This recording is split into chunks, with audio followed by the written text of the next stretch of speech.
Meu ex disse ao juiz que eu era louca, então minha filha de 7 anos mostrou um vídeo que mudou tudo. O momento em que meu ex olhou diretamente nos olhos do juiz e disse: "Ela é instável. Ela mente para nossa filha. Eu quero a guarda total." Senti o ar sair dos meus pulmões. Ele disse isso tão calmamente, como se estivesse declarando um fato. E a juíza? Ela parecia acreditar nele. Eu queria falar. Eu queria gritar, chorar, explicar algo, mas nada saiu. Fiquei sentada ali, coração acelerado, congelada naquela cadeira dura do tribunal, enquanto o homem que costumava dizer que me amava me pintava como um perigo para a única pessoa que amo mais do que tudo. Minha filha. Mila estava sentada atrás de mim, segurando a mão da minha mãe. Ela tem apenas 7 anos, mas observava tudo. Seus grandes olhos castanhos fixos nos meus. Ela podia ver. Ela podia sentir. Eu estava me afogando, e ninguém estava me jogando uma corda. Damon, meu ex-marido, usava um terno azul marinho como se estivesse prestes a dar uma palestra TED. Calmo, suave, perfeitamente ensaiado.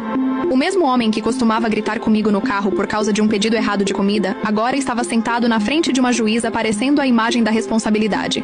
Ele era charmoso. Sempre foi. Esse era o problema. A juíza me perguntou se eu tinha algo a dizer em resposta. Abri a boca, mas tudo o que saiu foi uma respiração trêmula. Meu advogado olhou para mim, em silêncio. O tribunal estava em completo silêncio. Minhas mãos tremiam. Eu estava prestes a perder minha filha, e parecia que ninguém conseguia ver o que realmente estava acontecendo. Então ouvi uma voz. Pequena, clara e firme, vinda de trás de mim. Meritíssima, eu trouxe um vídeo do telefone do papai. Acho que a senhora deveria ver. Tudo parou. A galeria se virou. O oficial de justiça parecia confuso. O rosto de Damon perdeu a cor, e pela primeira vez naquela manhã, a juíza Harmon pareceu surpresa. Mila se levantou, ainda segurando seu tablet escolar rosa com as 2 mãos. Ela não estava chorando. Ela não estava assustada. Ela parecia mais corajosa do que eu jamais a tinha visto. Ela caminhou até a frente, passando pelos bancos de madeira, passando pelo homem que tentava afastá-la de mim, e entregou seu tablet à juíza. Eu nem sabia que ela o tinha trazido. Não sabia o que ela havia gravado. Nem sabia que ela sabia como gravar no telefone de Damon. Mas eu sabia que algo havia acabado de mudar. A juíza pegou o tablet. "O que é isso?" ela perguntou. A voz de Mila era suave, mas confiante. Do fim de semana passado. Papai disse essas coisas quando eu deveria estar dormindo, mas eu não estava. Eu o ouvi, e ele estava muito bravo. E pensei, se a senhora não acreditasse na mamãe, talvez acreditasse nele. Meu coração se partiu. Minha filha havia feito o que eu não consegui. Ela se levantou. Ela falou a verdade. E de repente o tribunal, o lugar onde eu me sentia menor, pertencia a ela. Antes do tribunal, antes do terno e do silêncio e dos olhos frios da juíza, antes do vídeo, éramos apenas nós. Eu e Mila. Nosso apartamento não era grande. Tinha 2 quartos, um banheiro e o tipo de piso que rangia toda vez que você o cruzava depois das 10 da noite. Mas Mila não se importava. Ela adorava. Ela o chamava de nosso ninho. Ela dizia que as cortinas cor-de-rosa em seu quarto faziam parecer o interior de uma nuvem de algodão doce.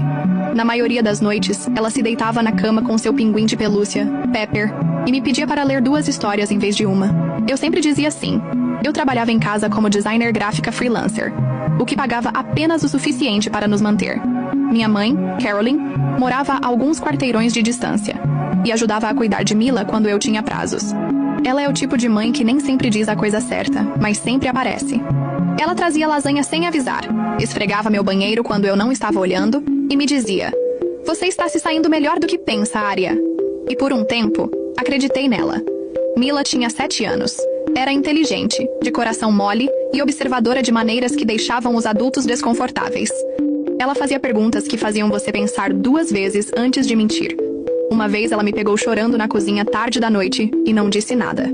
Ela apenas trouxe seu cobertor e o colocou ao redor dos meus ombros. Era esse o tipo de criança que ela era. Nossa coisa favorita era o pote da verdade.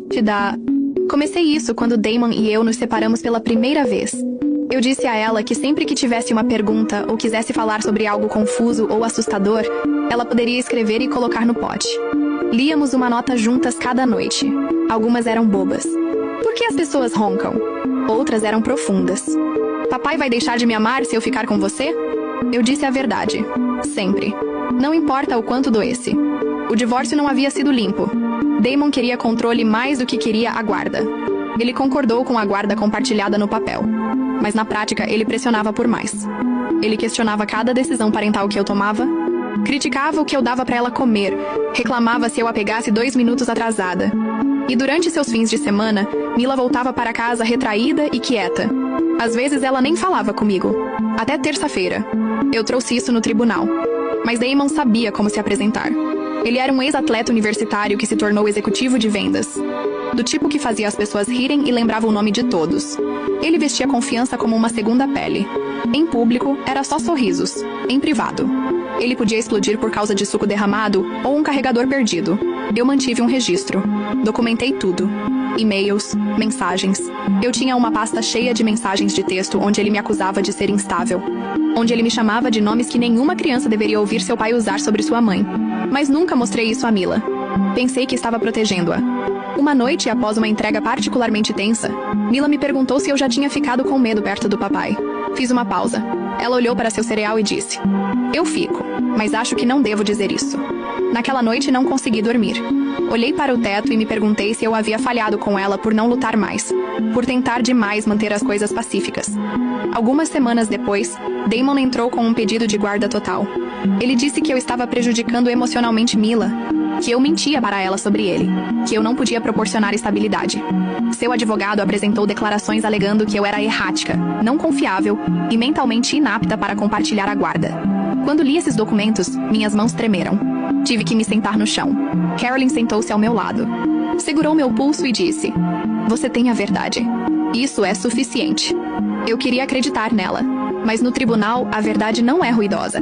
Está enterrada em evidências e transformada em estratégia. O advogado de Damon pintou a imagem de uma mulher desmoronando.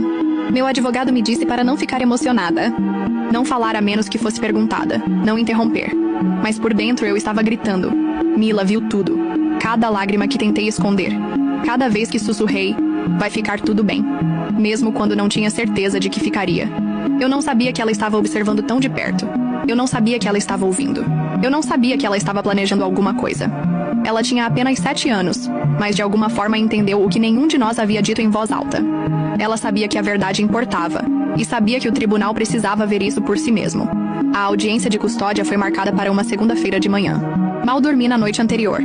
Mila havia adormecido agarrando Pepper, seu pinguim de pelúcia, e eu me sentei ao lado da cama dela até o amanhecer, apenas observando-a.